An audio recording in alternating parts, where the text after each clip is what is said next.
In the 5th century BCE, the Jewish people were once again in danger. This is the well-known story of Purim. King Ahasuerus dismisses his original queen Vashti for daring to say no to him. He searches for a new queen who will know her place and keep silent. He chooses Esther. After she becomes queen, we find out that the king's advisor, Haman, is plotting to destroy the Jewish people.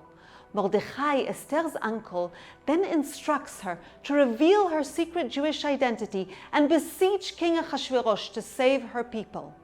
She must raise her voice.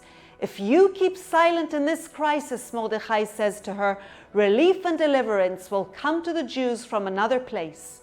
Esther risks her life, and in doing so, she goes down in history as the savior of the Jewish people. It is common to hear the phrase, Kol Isha, that a woman's voice is sexual.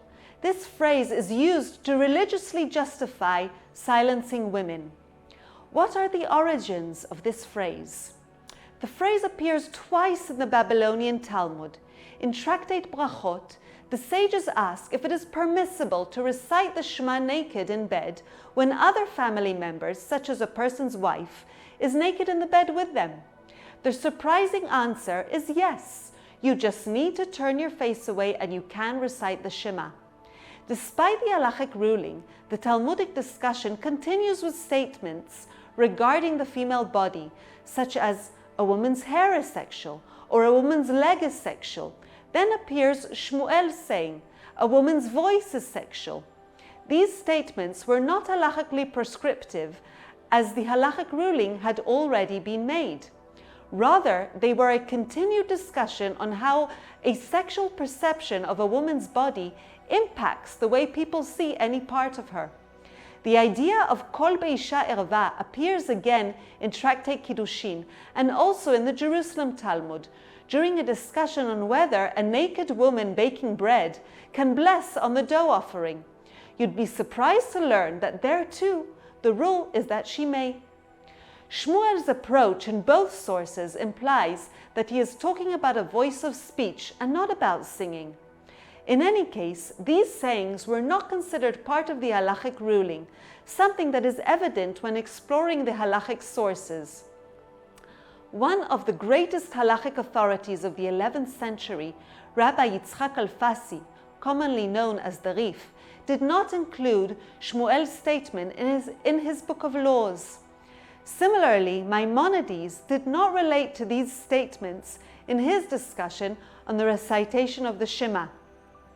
However, Maimonides did use the phrase Kol Isha in his laws regarding forbidden sexual relations, writing that it is forbidden for a man to look at a woman's body or listen to her voice with sexual intentions.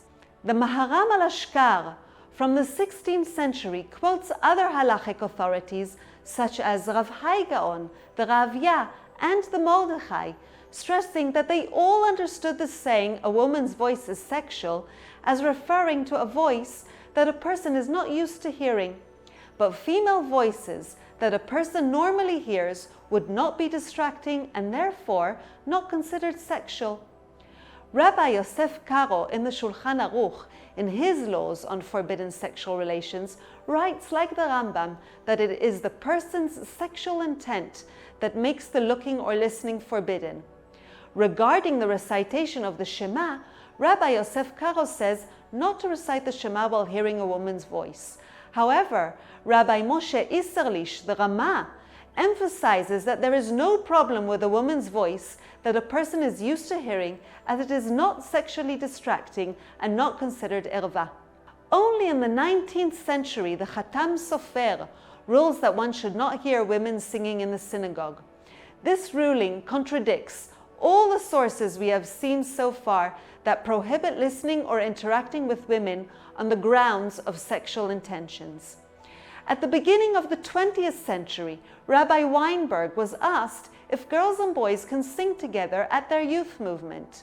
Well, he states that according to the Khatam Sofer it is forbidden, he also writes that while visiting in Germany, he saw men and women singing together around the Shabbat table. This was in accordance with the ruling of the great halachic authorities of that time, Rabbi Hildesheimer and Rabbi Shimshon Raphael Hirsch, who saw no problem with men and women singing together. Rabbi Ovadia Yosef, when he was asked about girls and boys singing together at youth movements, says that there are many reasons to allow boys and girls to sing together, both from the Rishonim, the older rabbinic authorities, and the latter rabbinic authorities. Megillat Esther is based on a story of silencing, both of women and of Jews. However, saving the Jewish people only occurs when Esther understands that it is in her power to change the situation and uses her voice to do so.